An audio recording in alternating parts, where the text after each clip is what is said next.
The engine doesn't start right away. It never does when it's been sitting in a cold shed for 20 years.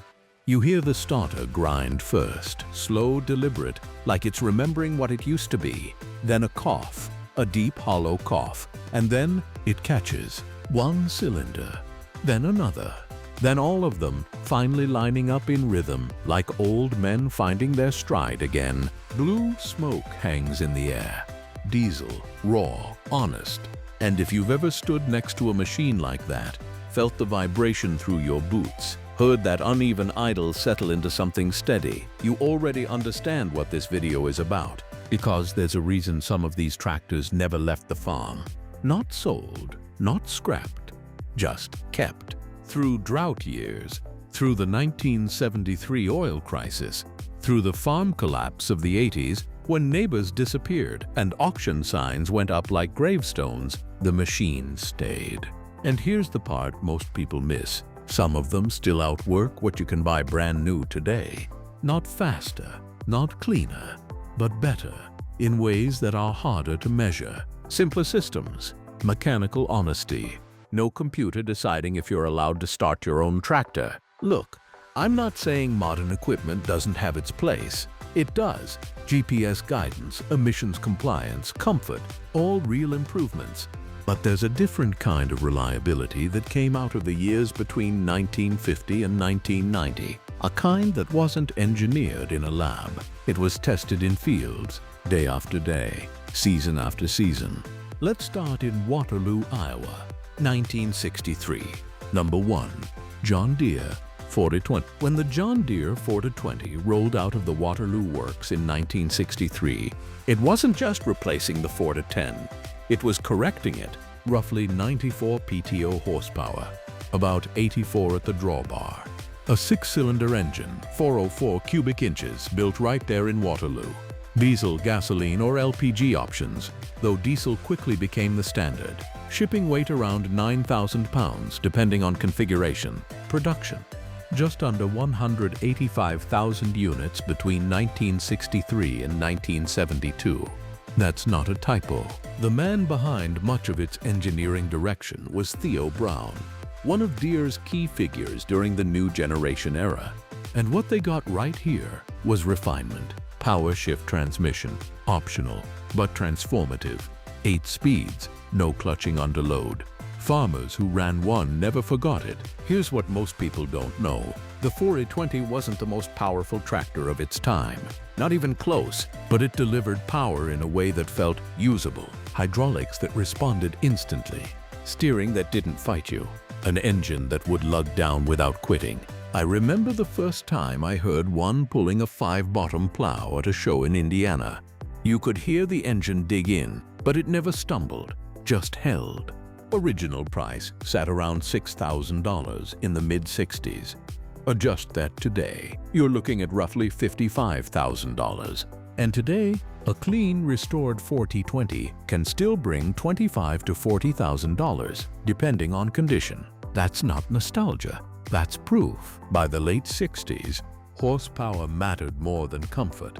And in Charles City, Iowa, another company had its answer. Number 2. Oliver 1850. The Oliver 1850 showed up in 1964 with something different under the hood, not their own engine. Instead, Oliver turned to Waukesha for a 310 cubic inch 6-cylinder diesel, around 92 PTO horsepower, slightly less at the drawbar.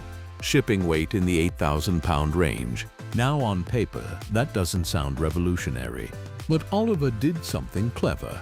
They paired that engine with one of the smoothest operator platforms of the era. Flat deck, good visibility, controls that made sense, and farmers noticed. Production numbers landed somewhere around 35,000 units before 1969. Built in Charles City, Iowa, before White Motor Corporation took over. The engineer often associated with Oliver's late 60s refinement push was John C. Baker. Not a household name, but his influence showed in how these machines felt in the field. I'll say something controversial here. The Oliver 1850 was more comfortable to operate than the early John Deere 4020. Not stronger, not more reliable, but easier to live with. And that mattered during 14-hour planting days. There's a story from Ohio. Family farm, 3 generations, where the 1850 ran a baler every summer for nearly 30 years. Never rebuilt, just maintained. That tractor didn't make headlines. It just stayed. Now, here's a machine that tried to leap ahead and paid for it. Number 3. Allis-Chalmers 19XT. But this time, West Allis, Wisconsin. The Allis-Chalmers 19XT. Turbocharged. That was the headline. Around 93 PTO horsepower on paper, but many pulled well beyond that. A 301 cubic inch diesel engine, 6 cylinders, shipping weight just under 9,000 pounds. And that turbo, it changed things. Suddenly, mid-sized tractors could punch above their weight. But here's the catch. The driveline wasn't always ready for it. Early models had issues, final drives, clutches. Farmers pushed them hard, and sometimes harder than they should have. Production still reached around 30,000 units through the early 70s. Designed under the leadership of engineers like Carl F. Swenson, who pushed Allis-Chalmers into higher horsepower territory. Original price, roughly $7,000. Here's what I think, and not everyone agrees. The 190XT was a turning point. Horsepower sells. Reliability keeps farmers. The 19UXT had both, just not always at the same time. What about farmers who needed brute strength more than finesse? Number 4. International Harvester 1066, 1971, Rock Island, Illinois. The International Harvester 1066 didn't pretend to be refined. It was built to pull 125 PTO horsepower, a DT414 turbocharged diesel, 414 cubic inches, 6 cylinders, weight pushing 13,000 pounds before ballast. Designed under IH engineering teams led by people like Roy E. Huffman during their horsepower expansion years. Production numbers? About 55,000 units through 1976. The 1066 came with the torque amplifier. Love it or hate it, it gave operators a way to shift under load. When it worked well. When it didn't, you knew. Cab comfort improved too. The custom cab option brought heat, better sealing, even some sound insulation. And honestly, if you grew up around one, you remember the sound. That turbo whistle. Sharp, distinct, original price, hovered near $12,000. Today, good examples range $15,000 to $35,000. Here's the question. Would you trade that mechanical simplicity for today's electronics? Out in North Dakota, something much bigger was taking shape. Number 5. Steiger Panther ST-310. Steiger didn't start in a corporate office. They started in a barn. Douglas and Murray Steiger built their first articulated tractor because they needed one. By 1974, the Panther ST-310 was in full production out of Fargo, North Dakota. 310 horsepower. Let that sink in. Cummins N855 engine, 6 cylinders, massive torque, weight around 30,000 pounds, articulated frame. 4-wheel drive, built for the wide open fields of the northern plains. Production numbers weren't huge, just a few thousand units, but impact? Enormous. Here's what most people don't know. Early Steigers were painted green because that's the paint they had on hand. I remember climbing into a Steiger cab at a farm show in Iowa. The door felt like closing a truck, heavy, solid. Inside, it wasn't luxury, but it was space, room to work. Original price approached $40,000 in the 70s.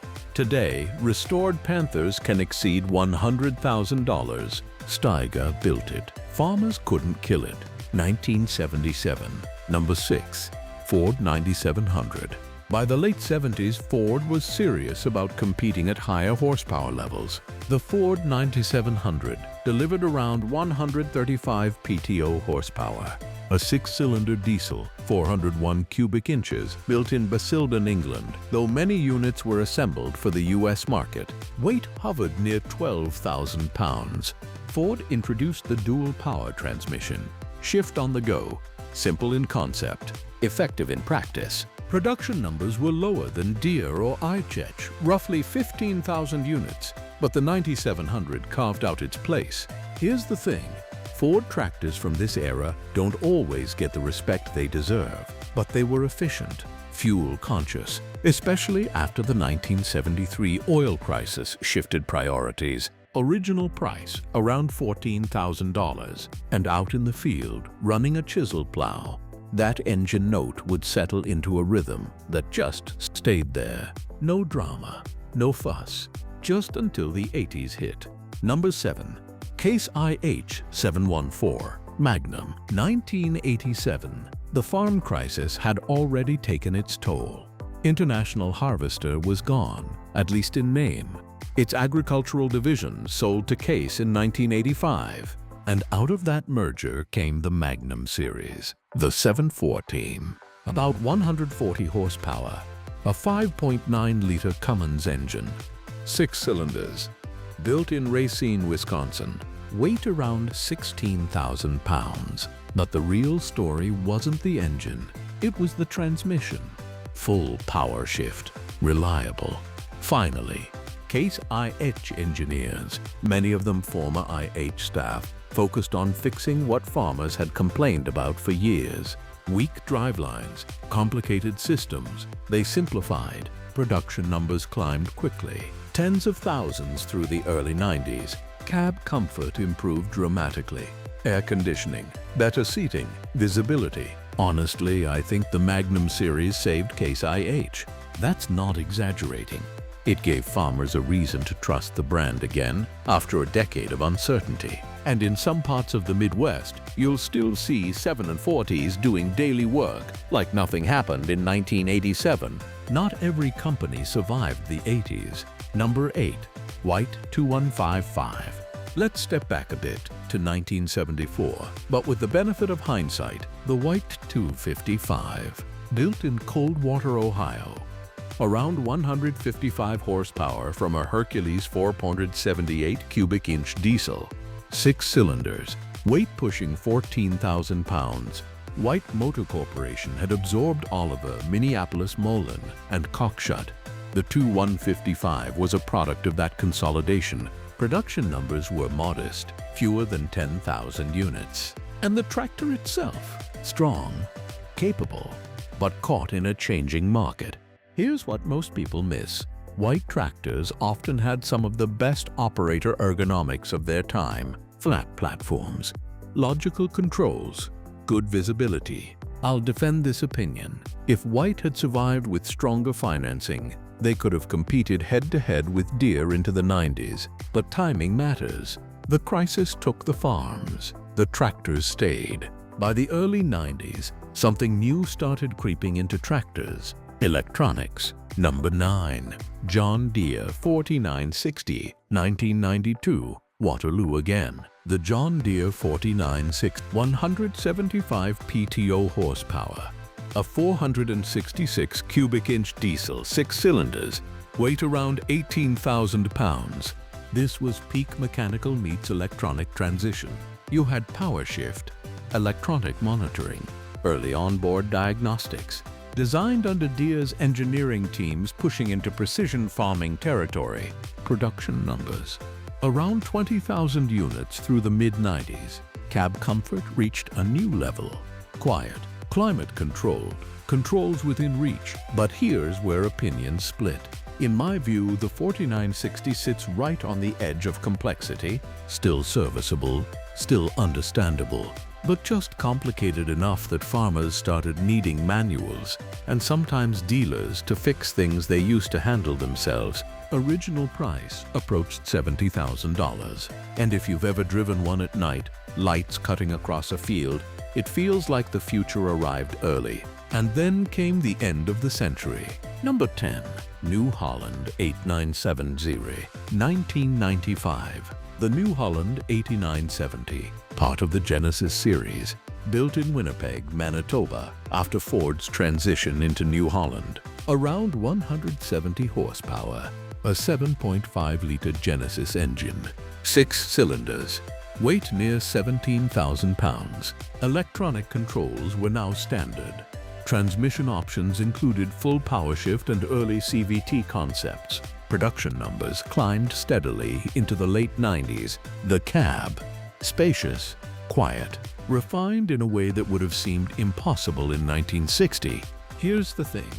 By this point, tractors had become machines you operated, not machines you understood. That's not entirely a bad thing, but it marked a shift from mechanical skill to system management. And standing next to an 8970 today, you can feel that line between eras, 1 foot in the past, 1 foot in something else.